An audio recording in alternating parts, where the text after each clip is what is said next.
Hello lovelies and welcome to today's video. So while today's video is an art journal page, it's a little different. So in a lot of my videos you will see me clean off my stencils, clean off my brayer, clean off my stamps on random pages in my art journal.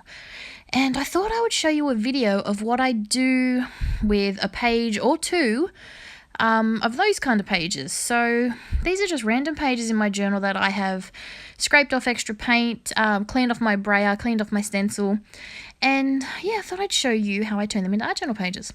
So this one I had actually used my brayer, and I'd cleaned off I think a bit of black, a bit of orange, and so I didn't really know what I was going to do with it. It was a little, how you going? A little meh. So I thought I'll start, best place to start, cover it up with some gesso.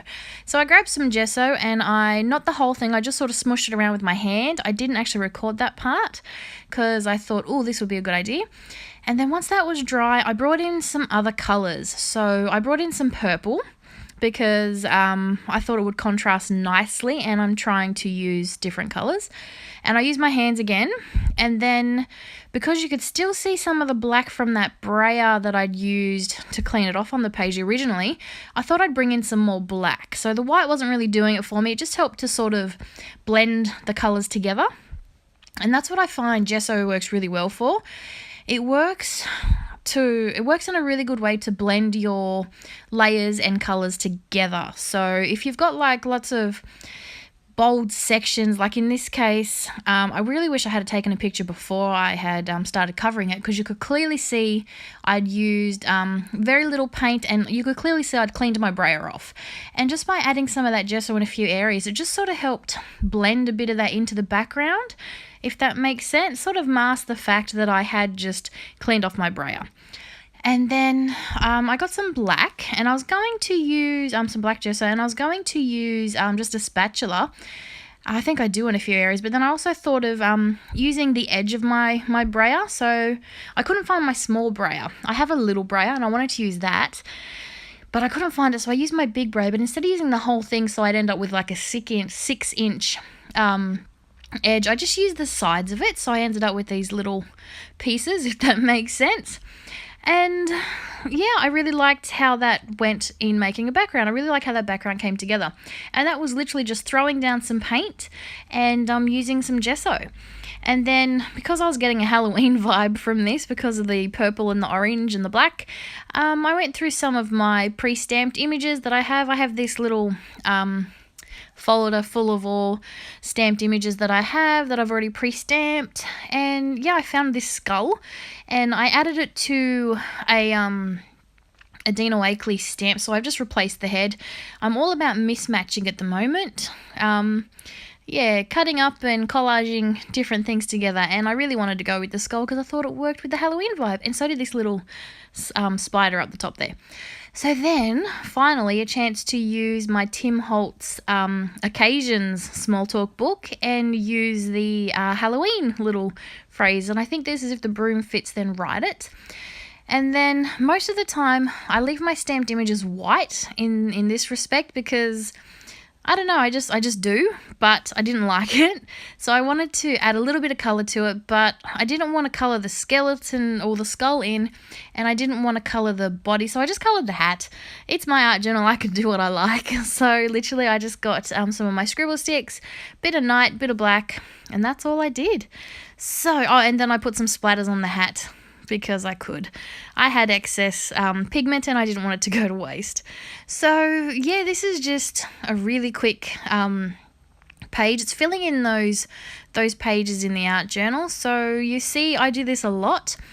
I have a fair few pages in my art journal that start out like this. They're just cleaned off stencils a lot, because I do that a lot. Actually, I think the next page I'm going to show you is made from a cleaned off stencil, this one here. And yeah, brayer, stencils, stamps. There are a lot of pages in my art journal just waiting for something like this so I can show you what I do. So I'm starting with some gesso again. Like I said, gesso is a really good place to start to help it's hard to explain. Like, see how I've got all these random jagged edges, and I just find it helps to blend it into the background and to just bring those layers together. Now, the white didn't really do much for me because, I don't know, I thought it was a good place to start, but it really wasn't. So once again, I brought the black in, but this time I used my whole brayer, and I'm braying over that whole page. Now, this is where I'm going to be left with another page to start, because this is what I do. I clean off my brayer, and I don't let any paint go to waste. I hate wasting paint. I will not waste paint. So even if it's on my acrylic block, which I use as a palette, I'll smush it in my art journal. I will use up everything. So I have many pages in my art journals, multiple art journals, that start out like this purely because I won't let anything go to waste. So I applied my brayer. I applied my paint with my brayer, and as you can see, that's given me a really good basis. But I really did love the red. I don't even remember what it, I'm pretty sure it was ink, because as you can see from the other side of the page, I'm pretty sure these were done at the same time. And I really loved the pattern and the colour. So I wanted to bring that back through to stand out a little bit more. So I found a stencil. I'm pretty sure this isn't the same stencil, but it has the same pattern, so I went with it. And I've got some ruby paint, and I've just brought that pattern back to the foreground a bit. And honestly, I absolutely adore this page. This is my favourite out of the two. And as you can see, it didn't take me very long at all because I already had that background started. I already had the idea, so I've just recreated that pattern that I already had down. Just a little black paint with a brayer, and yeah, that's my background. I really love it when pages like this to come together. So this was one of those days where I was hating everything I did. Everything original that I started, I was not liking it. And when I get into that sort of mood, I have to walk away because I feel like if I keep going, I'm going to hate everything I do. And it's happened a couple of times recently. So I walk away, and then I come back and I'm flipping through my journal, and I just tend to see these pages, and because I can't stand to see them finished, I'll just start putting something down, and that generally leads to an idea, which leads to a finished page. I just so happened to be recording this time, so I was able to record this process for you.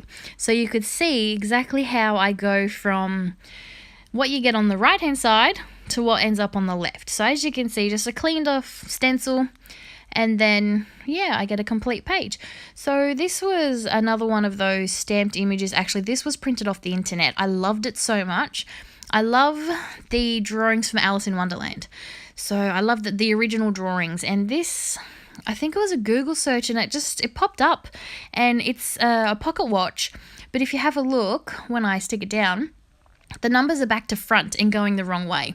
And I just really love that. And this has been sitting in my stash for a while because I haven't had a chance to use it. And I don't know what it is, but something about the black, the red, and the diamond pattern reminds me of Alice in Wonderland. It always does. And I love this clock, well, this pocket watch, so I decided to put it on the page.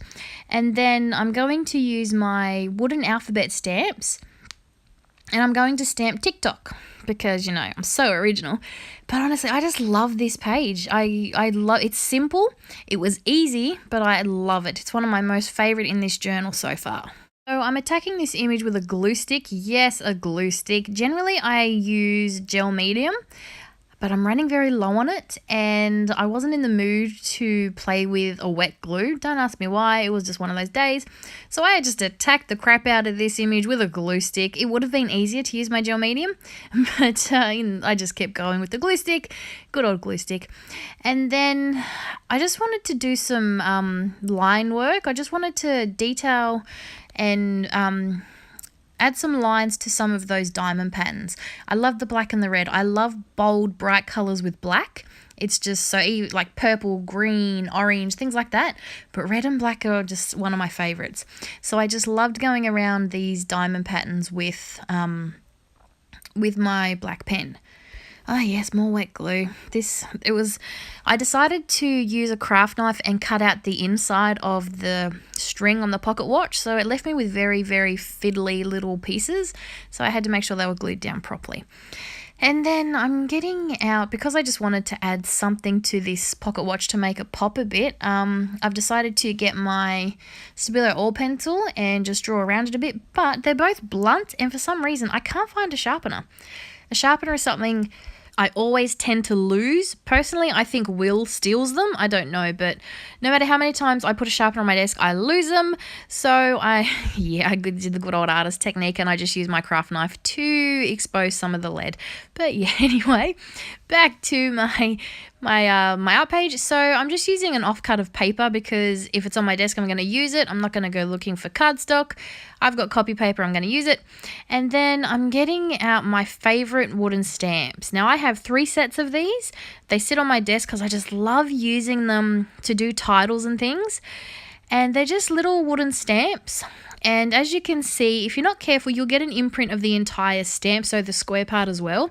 Usually I'm very careful not to let that happen, and I'll clean the outside of my letter so I don't get those lines. But in this case, I didn't care, and I really love the look it gives. Yeah, it's an art journal and I love the grungy, messy look that it gives. So I went with it. So like I said, TikTok, nice and simple. And I just love how that on that white just pops straight off that page. And I'm going to adhere that down and that is another page done. So yeah, a nice quick little video showing you 2 art journal pages of how I use those cleanup pages, as I call them. So yeah, let me know what you think. If you like this kind of video and if you liked seeing how I turned random bits of paint and ink into finished art journal pages. So yeah, thanks for watching and I'll be back real soon with a new video. Bye for now.